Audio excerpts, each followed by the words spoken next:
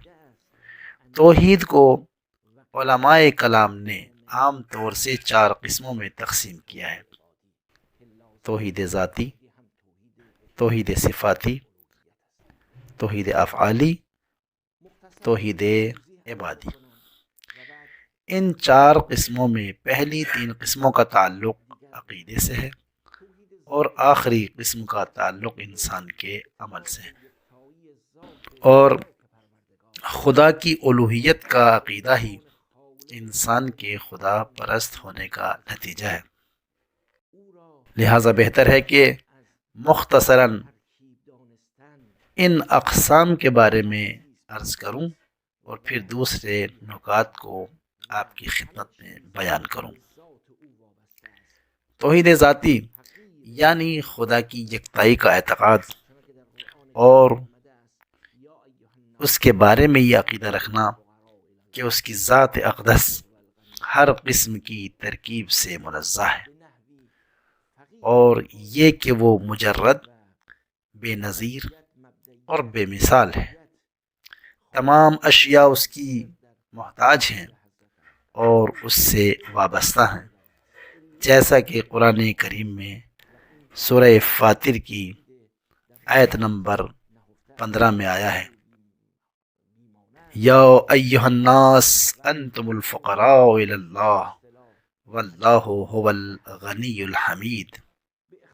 ऐ लोगो, तुम सब अल्लाह के सामने फ़कीर हो और खुदावंद आलम ही सिर्फ़ और सिर्फ बेनियाज है और लायक़ सताइश है। यानी तमाम इंसान एक तरह से खुदा के मोहताज हैं और इसका मतलब ये भी है कि अव्वलियत व मबदइयत व मशीयत और खालिकियत खुदा की ही ज़ात में मुनहसिर है। वो तमाम वजूहात की वजह है, वो तमाम असबाब का सबब है, वो तमाम इल्लतों की इल्लत है और ये मतलब ख़ुद तौहीद ज़ाती में मुज़मर है कि खुदा की ज़ात बेमिसाल, बेनज़ीर और हर किस्म की तरकीब से मुनज़्ज़ह है। तौहीद सिफ़ाती की मुख्तसरन तारीफ़ ये है कि खुदा की सिफ़ात उसकी ऐन ज़ात है। अलबत्ता इसका मतलब ये नहीं है कि खुदा की ज़ात अलग है और इल्म अलग है, बल्कि दोनों एक ही है। इसी तरह जब कहा जाता है खुदा कादिर, तवाना और ज़िंदा है, इसका मतलब ये नहीं कि तवानाई, कुदरत और हयात खुदा की ज़ात पर ज़ायद है, नहीं, बल्कि मुराद ये है कि उस खुदा की सिफ़ात ऐन ज़ात हैं जो अरहमुर राहिमीन है। जब हम तौहीद ज़ाती और तौहीद सिफ़ाती को बयान कर चुके तो अब नौबत तौहीद अफ़ाली की आती है। सवाल यह है कि तौहीद अफ़ाली किसे कहते हैं? तौहीद अफ़ाली यानी तमाम अफ़आल व उमूर की बाज़गश्त तूली एतबार से ज़ात अक़दस इलाही की तरफ है। तौहीद की इस किस्म को कभी तौहीद खालिकियत के नाम से भी याद किया जाता है, लेकिन फ़लसफ़े की इस्तिलाह में इसका मतलब यह है कि इस तमाम जहान का सिस्टम और उसमें पाए जाने वाली तमाम इल्लतें, असबाब और मुसब्बबात और तमाम मालूमात सब की सब खुदाई काम है और उसी की तरफ से वजूद में आती है। इस दुनिया में पाए जाने वाली मौजूदात जिस तरह अपने वजूद में खुदा की ज़ात से हटकर मुस्तकिल नहीं है, इसी तरह अपनी इल्लियत में, अपनी तासीर में भी इस्तिक़लाल नहीं रखती। यानी वो अगर तासीर भी करती हैं तो खुदावंद आलम की ज़ात वाला गिरामी के एतबार से तासीर करती हैं। तौहीद अफ़ाली हकीकत में ला हौला वला कुव्वता इल्ला बिल्लाह की मुबारक तस्बीह का मिस्दाक है कि जो फ़लसफ़े की इस्तिलाह में क़ाइदा ला मुअस्सिरा फ़िल वजूद इल्लल्लाह के नाम से मारूफ़ है, यानी खुदा के सिवा कोई मुअस्सिर नहीं है, सिर्फ़ और सिर्फ़ आलम हस्ती और उसके मौजूदात में तन्हा मुअस्सिर खुदावंद अरहमुर राहिमीन है। हमारी बिना ये नहीं कि हम इन अक़साम तौहीद के दलाइल को भी बयान करें, बल्कि हमारा मकसद उनको सरसरी नज़र से बयान करना है। लेकिन आखिरी किस्म यानी तौहीद इबादी वो सबसे ज़्यादा अहमियत की हामिल है, चूँकि अदियान व मज़ाहिब की ज़्यादातर मुश्किलात इसी किस्म के हवाले से वजूद में आई हैं। चूँकि तौहीद ज़ात का तो सब एतक़ाद रखते ही हैं, लेकिन तौहीद इबादी जो तौहीद उलूहियत पर मबनी है, उसमें तारुज़ और एक दूसरे को काफिर गर्दाना जाता है। इसी मकाम पर लोग वादी शिर्क में दाखिल होते हैं और इख्तलाफात वजूद में आए हैं। इसी मकाम पर वहाबियत दूसरे मज़ाहिब को काफिर कहती है। इसीलिए तौहीद की इस किस्म की वजाहत ज़रूरी है। तौहीद इबादी का मतलब है खुदा की उलूहियत का इकरार करते हुए इंतहाई खुजू के साथ सिर्फ खुदा की इताअत करना, और ये सिर्फ खुदावंद आलम से मखसूस है। इबादत इस एतबार से कि खुदा की उलूहियत के इकरार के साथ इंतहाई तवाज़ो के पेश नज़र महज खुदा की इताअत करना, तौहीद के ये माना इस जुमले में मुज़मर है, ला इलाहा इल्लल्लाह वला हौला वला कुव्वता इल्ला बिल्लाह। जैसा कि हमने अर्ज़ किया, सूरह आले इमरान की आयत नंबर 64 में खुदावंद आलम फरमाता है, कुल या अहलल किताब तालू इला कलिमतिन सवा बैनना व बैनकुम अल्ला नअबुदा इल्लल्लाह वला नुश्रिका बिही शैआ। आओ उस तौहीद को कबूल करें जो हमारे और तुम्हारे दरमियान यकसा है, जिसका सब एतक़ाद रखते हैं। लेकिन जब हम इस मसले की तरफ आते हैं कि खुदा की इबादत करनी चाहिए, तो सवाल जहन में आता है कि कौन से खुदा की इबादत करनी चाहिए? उसी खुदा की कि जिसकी यगानगी के हम मुतक़िद हैं, जो शरीक नहीं रखता, ला हौला वला कुव्वता इल्ला बिल्लाह।